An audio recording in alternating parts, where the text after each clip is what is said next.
Hello students. बच्चों, last video में हम लोगों ने जेनेटिक्स की टर्मिनोलॉजी स्टार्ट की थी एंड मैंने आपको एलील्स तक चीजें डीपली एक्सप्लेन कर दी थी। आप अच्छी तरह से समझ गए होंगे कि जीन कब कहना है और किसी जीन को आप एलील कब कहोगे। ठीक है ना, तो ये चीजें आप अच्छी तरह से समझ चुके हैं। एंड एलील्स में मैंने आपको कंडीशन बताई थी, होमोजाइगस एलील, हेटेरोजाइगस एलील। ठीक है ना, ये बहुत अच्छी तरह से आप समझ चुके हैं। कभी कभी आपसे पूछ लिया जाता है कि हेमीजाइगस, व्हाट इज हेमीजाइगस। तो हेमीजाइगस ये कंडीशन, ठीक है, वो कंडीशन क्या है। जनरली आपने देखा है कि जो एलिल्स हैं, एलिल जो सेट आपको दिखाया जाता है वो कहीं पर भी लिखा होगा, सिंबल करके दिया होगा। तो एलिल्स जो है वो क्या है, वो जीन्स का जो है एक पेयर है। ठीक है ना, एक जीन्स का एक पेयर है, जीन्स का एक पेयर है जिसमें वो जो जीन्स हैं, जो दोनों जीन्स हैं वो क्या कर रहे हैं, वो एक ही कॉमन कैरेक्टर के लिए डिटर्मिनेशन कर रहे हैं। ठीक है, समझ गए, एक ही कॉमन कैरेक्टर का डिटर्मिनेशन कर रहे हैं। अगर दोनों का एक्सप्रेशन सेम है, मतलब दोनों जो अल्टरनेटिव फॉर्म्स हैं वो इक्वल हैं, तब उसको क्या बोलोगे, तब उसको बोलोगे आप होमोजाइगस एलील। यही तो सीखा था। और अगर दोनों alternative forms of the gene for a common character are dissimilar together, तो ये क्या हो जाएगा, ये हेटेरोजाइगस एलील हो जाएगा। ठीक है, एंड आपने समझ लिया कि जो एलील्स हैं वो पेयर फॉर्म में होते हैं। लेकिन कभी कभी, जैसे कि मान लीजिए कि ये ऐसे आपको दिया हुआ है कैपिटल टी सिंबल बना के दिखा रहे हैं, टॉलनेस वाले जीन को हमने करके दिखाया है आपको, इस तरह दिया गया है। ठीक है, ऐसा आपको दिया गया है कहीं पर, ठीक, होमोजाइगस ये टॉलनेस के लिए एंड ये डॉर्फनेस के लिए। एंड सपोज मान लो एक कैपिटल टी के साथ स्मॉल टी का एक सेट बना के दे दी, तो पेयर तो जीन यहाँ पर भी है, दोनों जीन देखिए हाइट के लिए ही है, पेयर यहाँ पर भी है, पेयर यहाँ पर भी, पेयर यहाँ पर भी है जीन का। और क्योंकि ये जो जीन्स है फॉर ए कॉमन कैरेक्टर, एक ही सिंगल कैरेक्टर का डिटर्मिनेशन कर, सिंगल कैरेक्टर क्या, height of the plant. Height एक कैरेक्टर हो गया, उस हाइट के एक्सप्रेशन दो फॉर्म हो गए। ठीक है, कि एक्सप्रेशन जो आपको दिख रहा है टॉल है या डॉर्फ है, तो ये एक्सप्रेशन एक या एक से ज्यादा हो सकते हैं, लेकिन कैरेक्टर तो एक ही है ना, हाइट इज ए कैरेक्टर। तो ये होमोजाइगस, ये हेटेरोजाइगस। आगे बात समझ में। हेमीजाइगस का मतलब क्या होगा, जैसे मान लीजिए किसी इंडिविजुअल की बात करें,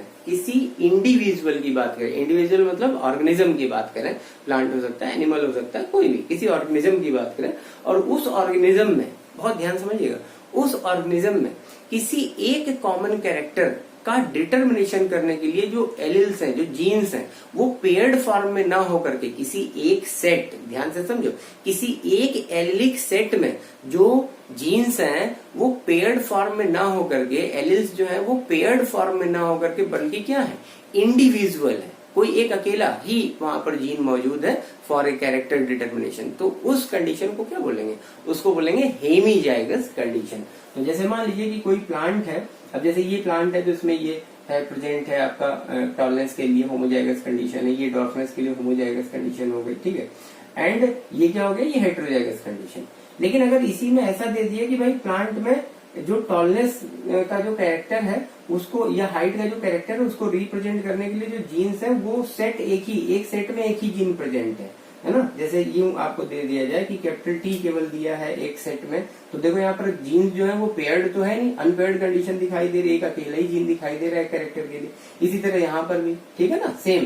तो ये जो दोनों है इनको क्या बोलेंगे, इनको बोलेंगे हेमीजाइगस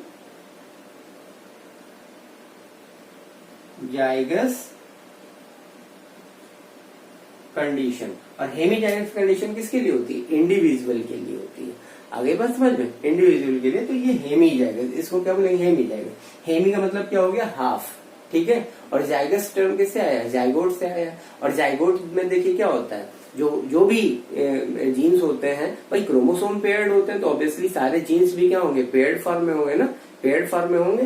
तो जाइगस जाइगोट से आया है, ठीक है, तो इसलिए सारी चीजें पेयर्ड है, होमोजाइगस या हेटेरोजाइगस। लेकिन अगर हेमीजाइगस की बात कर रहे हैं तो हेमी का मतलब एक इंडिविजुअल जिसमें किसी एक कैरेक्टर के डिटर्मिनेशन के लिए जो जीन है वो पेयर्ड ना होकर के कैसा है, एक सिंगल जीन प्रेजेंट है किसी एक कैरेक्टर के डिटर्मिनेशन के लिए।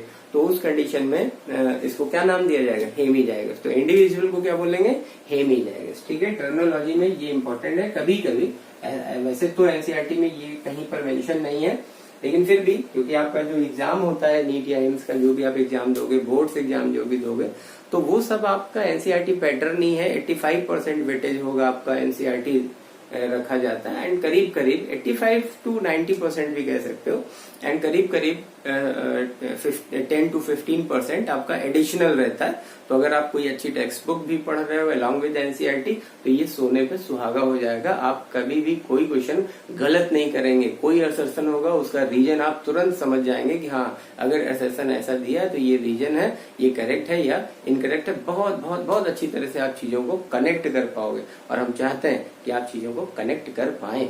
ओके, अब आते हैं कि कुछ बचे हुए चीजें और हैं टर्मिनोलॉजी में, इसके बाद फिर हम लोग आगे बढ़ेंगे जेनेटिक्स में। तो फिनोटाइप, व्हाट इज फिनोटाइप? तो देखिए फिनोटाइप को आपको ऐसे याद रखना है, P for phenotype, P for what? Physique. Physique का मतलब क्या? जैसे ये देखो ना, आप किसी को भी देख लोगे, फिजिक मीन्स मॉर्फोलॉजी। तो morphological external form and feature, ठीक है। जब भी किसी इंडिविजुअल के एक्सटर्नल फॉर्म एंड फीचर की बात करते हैं कि कोई इंडिविजुअल, कोई भी कैसा भी इंडिविजुअल हो, ऑर्गेनिज्म हो, हम उसे देख रहे हैं बाहर से, हम उसे उसकी बॉडी को देख रहे हैं। अब बॉडी को देख रहे हैं तो क्या भाई, उसका हमें शेप दिखाई देगा, ठीक है, उसका साइज दिखाई देगा, है ना, स्किन का उसका कॉम्प्लेक्शन दिखाई देगा। आ रही बात समझ में? तो एक्सटर्नल फॉर्म एंड फीचर का जो अपीयरेंस होता है, वो जो स्टडी है, वो जो फिनोमेना है ना, the phenomena which deals with the study of external form and feature, morphological character से जो डील कर रहा है, उसी को क्या बोलेंगे? उसको बोलेंगे फिनोटाइप। कैसे? जैसे ऐसे यूं करके देख लीजिए, समझ लीजिए जरा सा। जो मेंडल साहब ने जो बताया, उन्होंने कहा कि प्लांट की हाइट जो आपका गार्डन पी प्लांट है, गार्डन पी प्लांट का साइंटिफिक नेम क्या है? क्या है साइंटिफिक नेम? पाइसम सैटाइवम, ठीक है, याद रखेंगे, सैटाइवम उसकी स्पीसीज है। तो उन्होंने क्या कहा था कि हाइट को डिटरमाइन करने के लिए वहां पर 2 फैक्टर्स मौजूद हैं, ठीक है। अब जरा ध्यान से देखिए। अब उन्होंने कहा कि ऐसी अगर कंडीशन हो तो प्लांट क्या होता है? टॉल होता है। फिर उन्होंने कहा कि अगर ऐसी कंडीशन हो तो भी प्लांट टॉल होता है, तो भी प्लांट क्या होगा? टॉल होगा। लेकिन इस कंडीशन को क्या कहा गया? Homozygous condition. और इसके क्या कहा गया? Heterozygous condition. हेट्रोजाइगस मतलब हाइब्रिड कंडीशन है, ठीक है। अब जरा ध्यान से देखिए भाई, ये जो फैक्टर वाली बात है, फैक्टर तो दिखाई नहीं दे रहे हैं, बाद में इन्हीं फैक्टर्स को जीन्स कहा गया या एलिल कहा गया। तो जीन्स या एलिल वो आंखों से दिखने वाली चीज तो है नहीं, नेकेड आई से तो आप देख नहीं पाओगे।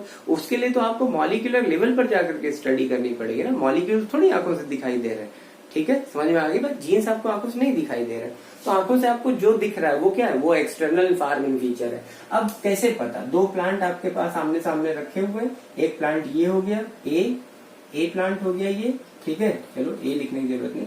एक प्लांट ये हो गया, एक प्लांट ये हो गया, और दोनों ही टॉल है, दोनों ही टॉल है। तो क्या आंखों से देख के आप पहचान लोगे कि कौन सा होमोजाइगस टॉल है? मतलब होमोजाइगस का मीन्स जो होमोजाइगस टॉल होगा उसको प्योर बोलोगे, क्योंकि प्योर कंडीशन हमेशा होमोजाइगस होती है, ठीक है। एंड हेट्रोजाइगस जो है वो हाइब्रिड, हाइब्रिड का मतलब मिक्स्ड है ना, मिक्स्ड फॉर्म है। तो ये प्योर है, ये टॉल है, ये भी टॉल है। तो आप आंखों से देख के तो पहचान नहीं पाओगे कि भाई कौन सा प्योर टॉल है और कौन सा जो है हाइब्रिड टॉल है। आपसे आंखों से देख करके, नेकेड आई से आप ऐसे ही देख रहे हो, तो ऐसे तो आप केवल यूं यही समझ पाओगे ना कि हाँ 2 प्लांट है एंड बोथ आर टॉल, दोनों ही टॉल है, ठीक है, समझ में आ रही बात। तो जो हम देख पा रहे हैं केवल उतने के लिए जो फिनोमेना यूज किया जाएगा, जिसे हम ऑब्जर्व कर पा रहे हैं, टोटल ऑब्जर्वेटरी फीचर जिनको हम देख पा रहे हैं, उनके लिए जो फिनोमेना जो यूज किया जाएगा, that is known as phenotype, that is known as phenotype. अब आते हैं जीनोटाइप में। आपसे पूछा गया भाई व्हाट इज जीनोटाइप, तब आप क्या बताओगे? जेनेटिक मेकअप, जेनेटिक मेकअप या जेनेटिक कॉन्स्टिट्यूशन। जो जेनेटिक मेकअप है किसी इंडिविजुअल का, उसको क्या रिगार्ड किया जाएगा? उसको कहेंगे जीनोटाइप। अब जैसे देखिए, ये प्लांट देखिए टॉल है, ठीक है, और ये भी प्लांट टॉल है, हाँ। लेकिन अब आपसे ये पूछा गया, चलो बताओ कौन सा प्योर टॉल है और कौन सा हाइब्रिड टॉल है, तब आप क्या करोगे? तब आप जेनेटिक मेकअप के साथ डील करोगे, ठीक है ना। जेनेटिक लेवल पर जाकर के, मॉलिक्यूलर लेवल पर जाकर के स्टडी करोगे, जीन्स के लेवल पे। जेनेटिक लेवल मतलब जीन्स के लेवल पे जाके स्टडी करोगे, मॉलिक्यूलर लेवल पे। तो मॉलिक्यूलर लेवल पे आपने क्या देखा कि हियर द बोथ जीन्स, जो एक पेयर में जो दोनों जीन जो हाइट का डिटर्मिनेशन कर रहे हैं, both are similar kind of, दोनों जो अल्टरनेटिव फॉर्म्स हैं बोथ आर सिमिलर। तो इट मीन्स कि ये होमोजाइगस कंडीशन है, और होमोजाइगस क्या है? ये आपका प्योर है। तो how will you come to determine कि कौन सा प्लांट प्योर है और कौन सा हाइब्रिड है, ये तभी पता चलेगा जब हम जेनेटिक कॉन्स्टिट्यूशन पर फोकस करेंगे, जीन्स पर स्टडी करेंगे। समझ में बात आ गई ना?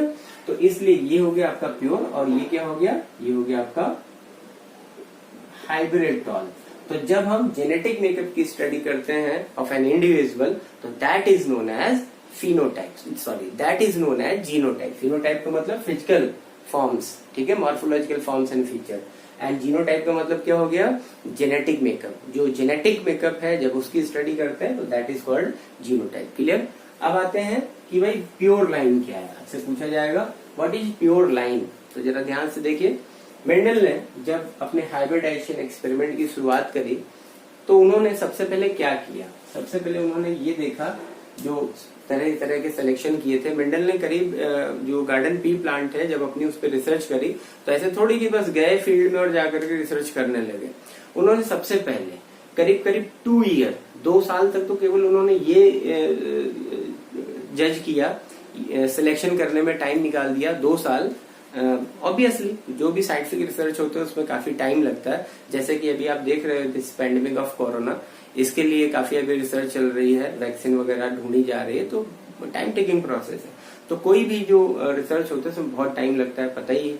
उन्होंने 2 साल सिलेक्शन किया गार्डन पी प्लांट पे, और जो गार्डन पी प्लांट है आपको जान के हैरत होगी, आप वंडर होंगे कि 34 कंट्रास्टिंग कैरेक्टर को उन्होंने एक प्लांट में जो है, केवल गार्डन पी प्लांट है ना, जो एक बहुत किताबों में लिखा हुआ है कि एक टॉल है और एक डॉर्फ है, ठीक है, फिर फ्लावर कलर के बिहाफ पे, ठीक है, कुछ चीजें उन्होंने इस तरह से करीब करीब 34 डिफरेंट डिस्टिंक्ट कैरेक्टर समझे, ठीक है, और ये 34 कैरेक्टर्स का उन्होंने डेटा तैयार किया, टेबुलेशन करी, तो 34 डिफरेंट कैरेक्टर्स उन्होंने आइडेंटिफाई किए गार्डन पी प्लांट में, कंट्रास्टिंग कैरेक्टर, ठीक है, और उन कंट्रास्टिंग कैरेक्टर में फाइनली उन्होंने 22 को सिलेक्ट किया।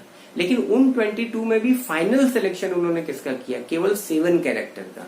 फाइनल जो सिलेक्शन था वो केवल 7 कैरेक्टर का था, और इन 7 कैरेक्टर के बिहाफ पे ही मेंडल ने कितने लॉ बनाए, 2 लॉ ऑफ जेनेटिक्स। शुरुआत में जो मेंडल ने जो लॉ डेवलप किए, देखो एक चीज होती है डिस्कवरी और एक होता है इन्वेंशन। डिस्कवरी और इन्वेंशन में फर्क क्या है?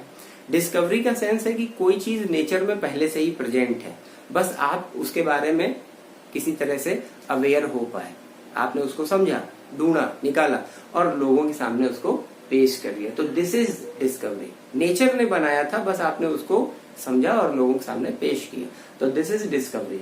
क्लियर? और इन्वेंशन का मतलब क्या होता है? इन्वेंशन का मतलब होता है कि आपने खुद उन चीजों का डेवलपमेंट किया है, नेचर ने नहीं डेवलप किया, यू डेवलप्ड, आपने बनाया, तो ये हो गया इन्वेंशन। तो जो 3 लॉ हम लोग शुरुआती पढ़ते हैं ना, एक है लॉ ऑफ डोमिनेंस, एक हो गया लॉ ऑफ इंडिपेंडेंट असॉर्टमेंट, ठीक है, और एक है लॉ ऑफ आपका सेग्रीगेशन, ठीक है। तो जो लॉ ऑफ डोमिनेंस है, लॉ ऑफ सेग्रीगेशन है, लॉ ऑफ सेग्रीगेशन को क्या कहा जाता है? लॉ ऑफ सेग्रीगेशन का एक और नाम है, that is called law of purity of gamete, ठीक है। एंड जो तीसरा लॉ है जिसको बोला जाता है लॉ ऑफ इंडिपेंडेंट असॉर्टमेंट। तो इसमें से जरा ध्यान दीजिए, जो पहला, सबसे पहला, जनरली लोग यही जानते हैं कि मेंडल ने 3 लॉ बनाए थे, जबकि ये गलत है। मेंडल ने जो 3 लॉ दिए थे, उन्होंने इंट्रोड्यूस 3 लॉ किए, 3 लॉ उन्होंने लोगों के सामने पेश किए, लेकिन उन 3 लॉज में से जो पहला है law of dominance, that is discovery of Mendel. वो मेंडल की डिस्कवरी है, वो मेंडल का फॉर्मुलेशन नहीं है, मेंडल ने उसको जो है इन्वेंट नहीं किया था, ठीक है। मेंडल ने केवल उसका एक्सप्लेनेशन दिया था। मेंडल ने कहा था कि yes the law of dominance occur in the nature, ठीक है, और इस लॉ ऑफ डोमिनेंस में हम फेरबदल करके लॉ ऑफ सेग्रीगेशन तैयार कर सकते हैं और लॉ ऑफ इंडिपेंडेंट असॉर्टमेंट तैयार करते हैं। तो मेंडल के केवल 2 ही लॉ है बेटा, याद रखना, ये बहुत बहुत बहुत पूछा जाता है जेनेटिक्स में, एकदम चिंदा सा क्वेश्चन है, ठीक है, कि मेंडल ने कितने लॉ जो है प्रपोज किए, तो Mendel only proposed 2 laws. Propose का मतलब इन्वेंट, जो उन्होंने बनाए, जो उन्होंने फॉर्मुलेट किए, जिनका उन्होंने प्रिंसिपल दिया, वो केवल 2 लॉ है। पहला जो लॉ है, what is the first law of Mendel, ये भी पूछा जाता है, what is the first law of Mendel, तो रटा रटाया है, आप लॉ ऑफ डोमिनेंस लगाओगे, ये गलत है, ठीक है। मेंडल का जो फर्स्ट लॉ है that is law of segregation, जिसको law of purity of gamete भी कहा जाता है, ठीक है बच्चों, समझ रहे हो बात को। इसको पढ़ना, ध्यान से पढ़ना, आपको आज पहली बार समझ में आया होगा कि नहीं मेंडल ने तो 2 ही लॉ बनाए थे, अभी तक हम जो पढ़ रहे थे वो गलत है। तो फर्स्ट लॉ क्या है, लॉ ऑफ सेग्रीगेशन, ये इन्वेंशन है ना मेंडल का। और इसके बाद दूसरा लॉ जो मेंडल का है वो क्या है, law of independent assortment, clear. And जो लॉ ऑफ डोमिनेंस है, यस मेंडल ने उसको बताया, समझाया, लेकिन वो मेंडल ने इन्वेंट नहीं किया था, that is the discovery of Mendel. Mendel ने ये कहा कि ये नेचर में पहले से ही अकर है, क्लियर। तो उसी लॉ के थ्रू आते हैं। देखिए जैसे मेंडल ने शुरुआत करी कि भाई प्योर ब्रीड उन्होंने कलेक्ट किया, भाई 2 साल क्यों लग गए, 34 ये कैरेक्टर और उसमें फिर फाइनली 22 और उसके बाद 7 सेलेक्ट करने में क्यों टाइम लग गया, क्योंकि वो ये देखना चाह रहे थे ना कि हम अपना एक्सपेरिमेंट जहां से शुरू करेंगे वहां से हमें प्योर ब्रीड मिलना चाहिए, वहां से हमें प्योर ब्रीड मिलना चाहिए। तो बहुत ध्यान से देखो, प्योर ब्रीड जो होते हैं उन्हीं को प्योर लाइन भी कहा जाता है, जहां से हम एक्सपेरिमेंट की शुरुआत करते हैं, ठीक है ना। जहां से, जिस जगह से हम किसी एक्सपेरिमेंट की शुरुआत कर रहे हैं, जेनेटिकल एक्सपेरिमेंट की, तो और हाइब्रिडाइजेशन कर रहे हैं, ठीक है, तो वो हमेशा प्योर ब्रीड होना चाहिए। प्योर ब्रीड का मतलब कि जो उसका जीनोटाइप है उसमें किसी कैरेक्टर की डिटर्मिनेशन के लिए जो जीन्स है वो हेट्रोजाइगस कंडीशन में मौजूद ना हो, बल्कि होमोजाइगस कंडीशन में मौजूद हो। जिस भी पर्टिकुलर कैरेक्टर के बिहाफ पर हम अपना हाइब्रिडाइजेशन एक्सपेरिमेंट परफॉर्म करना चाहते हैं, जिस भी पर्टिकुलर कैरेक्टर के बेसिस पर उस पर्टिकुलर कैरेक्टर का डिटर्मिनेशन करने वाला जीन, ठीक है ना, उस जगह क्या होना चाहिए, होमोजाइगस कंडीशन में मौजूद होना चाहिए।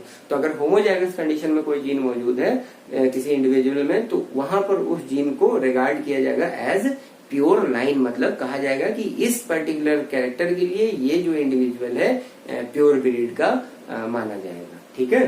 तो मेंडल ने टॉल प्लांट जो लिया उसके लिए उन्होंने back cross, test cross, reciprocal cross को बहुत सारे मेथड अप्लाई किए एंड फाइनली जो है वो सिलेक्ट कर पाए कि हाँ अभी हम प्योर ब्रीड पे पहुंच गए। तो जहां से ये शुरुआत करी कि ये टॉल प्लांट है, ठीक है, एंड ये डॉर्फ प्लांट है। तो ये क्या है, अब देखो यहाँ पर क्रॉस लगाने का सेंस है कि क्रॉस पॉलिनेशन होगा, तो ये भी प्योर ब्रीड का है, ये भी प्योर ब्रीड का है, ठीक है। और प्योर ब्रीड के प्लांट को लेकर के जब उनमें हाइब्रिडाइजेशन कराया तो यहाँ पर इन दोनों को जो प्योर ब्रीड के हैं इनको क्या रिगार्ड किया गया, इनको रिगार्ड किया गया प्योर लाइन, इनको प्योर लाइन रिगार्ड किया गया। आगे बात समझ में। अब आते हैं इमैस्कुलेशन। इमैस्कुलेशन क्या होता है, तो इमैस्कुलेशन का सेंस हो गया, आपने देखा कि मेंडल ने किस पे वर्क किया भाई, गार्डन पी प्लांट मतलब पाइसम सैटाइवम।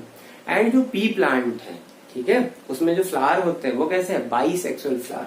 अब क्योंकि बाइसेक्सुअल फ्लावर है तो this is hermaphrodite flower. Bisexual flower का मतलब हर्माफ्रोडाइट फ्लावर, ठीक है। अब हर्माफ्रोडाइट है इन द सेंस कि जो फ्लावर है उसमें दोनों चीजें मौजूद है ना, दोनों चीजें का मतलब कि इसमें आपका जो इसेंशियल वॉर्ड है उसमें एंडोसियम, गाइनोसियम, ठीक है। आप देखिए यहाँ पर ये क्या हो गया, ये हो गया आपका कैलिक्स, ये क्या हो गया, कोरोला, दिस इज एंड्रोसियम, और ये क्या हो गया, गाइनोसियम। याद रखेंगे, A for androecium, A for आदमी, आदमी मतलब मेल, ठीक है। तो androecium is the male part of the flower, G for gynoecium, G for girl, ठीक है। तो गाइनोसियम क्या है, ये फीमेल फ्लावर है, फीमेल पार्ट है फ्लावर का, ओके। अब देखते हैं इमैस्कुलेशन क्या है। तो जब मेंडल ने हाइब्रिडाइजेशन एक्सपेरिमेंट करना शुरू किया तो हाइब्रिडाइजेशन एक्सपेरिमेंट परफॉर्म करने के लिए उन्होंने क्या किया कि 2 प्लांट लिए, तो ऑब्वियसली उनके फ्लावर भी अलग अलग है। अब सपोज प्लांट हमारा ये प्लांट है, ये कोई हमारा प्लांट है, प्लांट ए है, और ये प्लांट बी है। अब हमें ये चाहिए कि हम जब हाइब्रिडाइजेशन करा रहे हैं तो इस प्लांट से हमें केवल फीमेल कैरेक्टर मिले, ठीक है, केवल फीमेल कैरेक्टर मिले, मतलब ओवम, जो ओवा जिसे एग सेल कहेंगे, एग सेल हमें इस प्लांट का मिलना चाहिए। और जो मेल गैमीट है, एक सेल का मतलब फीमेल गैमीट हमें इस प्लांट का मिलना चाहिए और जो मेल गैमीट है हमें इस प्लांट का मिलना चाहिए, ठीक है। लेकिन समस्या क्या है, प्रॉब्लम क्या है कि भाई बी प्लांट तो बाइसेक्सुअल होता है और हम पॉलिनेशन, क्रॉस पॉलिनेशन जब बाइसेक्सुअल है तो ऑब्वियसली, अच्छा बाइसेक्सुअल के साथ साथ खास बात क्या है यहाँ पर, बाइसेक्सुअल होने के साथ साथ जो एंडोसियम और गाइनोसियम है उसकी मैच्योरेशन टाइमिंग भी सेम है, दोनों इक्वल टाइम पे ही मेच्योर होते हैं। तो जब एक साथ एंडोसियम और गाइनोसियम मेच्योर हो रहे हैं तो क्या होगा, एंडोसियम से गाइनोसियम की तरफ जो पॉलन ग्रेन्स है वो पहुंच जाएंगे, सेल्फ पॉलिनेशन हो जाएगा।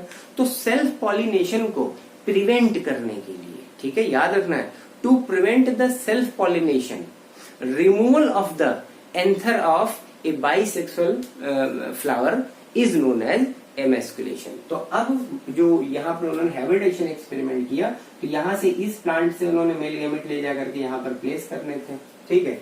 और जब यहाँ पर प्लेस कर रहे हैं तो कॉन्टेमिनेशन के चांसेस बिल्कुल ना हो, ये ना हो कि इसी फ्लावर के जो मेल गैमीट है वो इसी फ्लावर पे पहुंच जाए, इसी पे पहुंच जाए। तो इसको रोकने के लिए उन्होंने क्या किया कि जिस फ्लावर पर ले जाकर के पॉलिनेशन कराना है उस फ्लावर का जो हमारा एंथर है उसको उन्होंने काट करके अलग हटा दिया।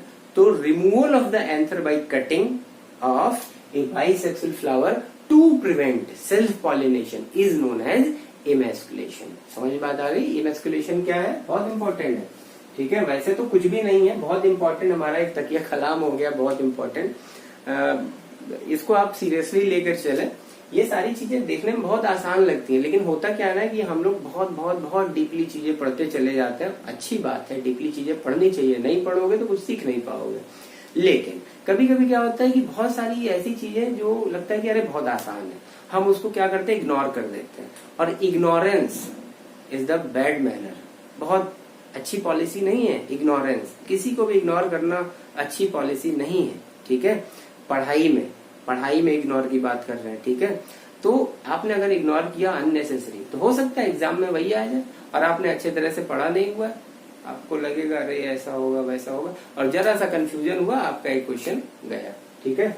तो एमेस्कुलेशन समझ में आ गई होगी बात। अब हाइब्रिडाइजेशन का सेंस ये है कि दो अलग अलग ब्रीड के प्लांट को लाए, दो डिफरेंट ब्रीड के प्लांट को लाए। ये देखिए प्योर लाइन में समझिए, ये प्योर टॉल हो गया एंड ये क्या हो गया, डॉर्फ हो गया, ठीक है, प्योर टॉल एंड डॉर्फ। अब ये डिफरेंट ब्रीड है but they are pure, clear. And pure breed को ले आकर के जब उनको आपस में मिक्स करते हैं, उनके जीन्स को आपस में मिक्स करते हैं, हाइब्रिडाइजेशन करते हैं, तो जो मिक्सिंग है इसी को क्या कहेंगे, हाइब्रिडाइजेशन। तो हाइब्रिडाइजेशन का मतलब कि प्योर ब्रीड को, ठीक है, क्या करना, आपस में मिक्स कराना, ठीक है।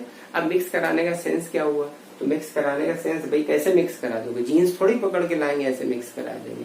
मिक्सिंग का सेंस ये हो गया कि ये डॉर्फ प्लांट है एंड ये हमारा टॉल प्लांट है, तो दोनों में से किसी एक में एमेस्कुलेशन कर दिया। एमेस्कुलेशन जब कर देंगे तो जाहिर सी बात है वहां पर सेल्फ पॉलिनेशन रुक जाएगा, और जब क्रॉस पॉलिनेशन कराओगे तो क्रॉस पॉलिनेशन क्या है, हाइब्रिडाइजेशन ही तो है ना। नेचुरल क्रॉस पॉलिनेशन जो है उसकी बात नहीं कर रहे हैं, आर्टिफिशियल क्रॉस पॉलिनेशन की बात कर रहे हैं। तो जो आर्टिफिशियल जो पॉलिनेशन है वो क्या है, वो हाइब्रिडाइजेशन ही तो है। तो मेंडल ने क्या किया, हाइब्रिडाइजेशन एक्सपेरिमेंट की शुरुआत की थी, ठीक है।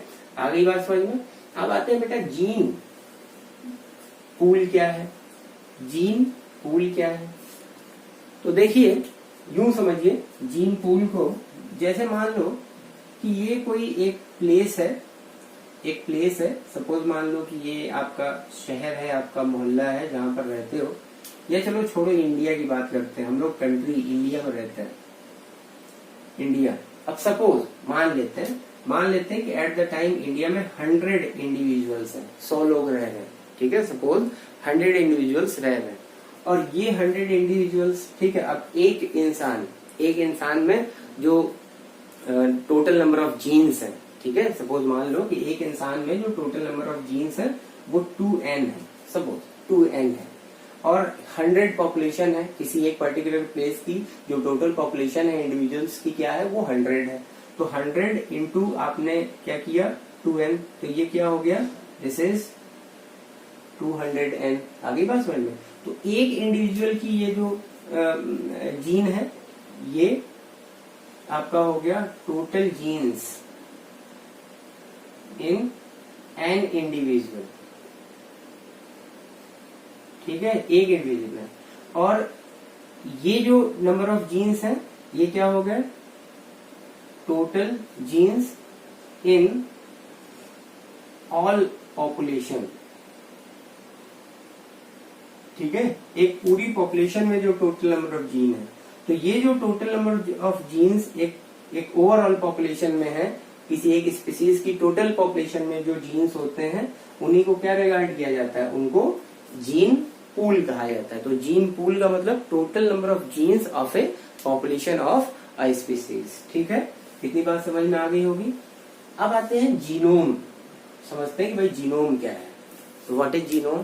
अब आते हैं एक इसके थ्रू ह्यूमन बीइंग की अगर बात करें, एक ह्यूमन बीइंग में जो टोटल नंबर ऑफ क्रोमोसोम है वो कितने हैं, 46। इन 46 को आपने क्या किया, पेयर बनाया, तो क्या हुआ 23 पेयर, ठीक है। ये जो 23 पेयर है ये क्या कहलाता है, ये कहलाता है diploid, diploid set of chromosomes. और ये डाइप्लॉइड सेट ऑफ क्रोमोसोम्स जो है, सपोज इसमें 2n नंबर ऑफ जीन्स है, 2n नंबर ऑफ क्या हो गए, जीन्स हो गए। इतनी बात समझ में आ गई। तो ये हो गया हमारा टोटल नंबर ऑफ जीन्स, ये क्या हो गया टोटल नंबर। एक डाइप्लॉइड सेट ऑफ क्रोमोसोम में जो टोटल नंबर ऑफ जीन्स होते हैं उसको तो आप जो है एक इंडिविजुअल के अंदर जो भी नंबर ऑफ जीन्स हैं उनकी बात करेंगे कि भाई वो प्रेजेंट है। लेकिन इसी जो 23 पेयर है, ह्यूमन बीइंग की बात करें, 23 पेयर को आपने क्या कर दिया, डाइप्लॉइड से किस में कन्वर्ट कर दिया, हैप्लॉइड में कन्वर्ट कर लिया, ठीक है। तो अब ये 23 पेयर ना रह करके क्या हो जाएंगे, ये हो जाएंगे केवल 23 क्रोमोसोम्स, ठीक है। और 23 क्रोमोसोम्स ह्यूमन बीइंग में क्या कहलाता है, haploid, haploid set of chromosome. और हैप्लॉइड सेट ऑफ क्रोमोसोम में अब नंबर ऑफ जीन्स क्या हो गए, n नंबर ऑफ जीन्स। तो ये जो n नंबर ऑफ जीन्स है, ठीक है, इन n नंबर ऑफ जीन्स को क्या कहा जाएगा, इनको बोला जाएगा जीनोम, इनको क्या कहा जाएगा, जीनोम। तो जीनोम की जो सिंपल डेफिनेशन है बच्चों वो क्या है, जीनोम के लिए आप कहेंगे total haploid number of genes, total haploid number of genes found in an individual of a species known as that's genome, ठीक है। तो जीनोम का मतलब क्या हो गया, किसी एक स्पीसीज के एक ऑर्गेनिज्म में, ठीक, किसी एक स्पीसीज के एक ऑर्गेनिज्म में जो total number of haploid set of genes है, ठीक है, उनको क्या कहा जाएगा, उनको बोला जाएगा genome. Is it clear, is it clear.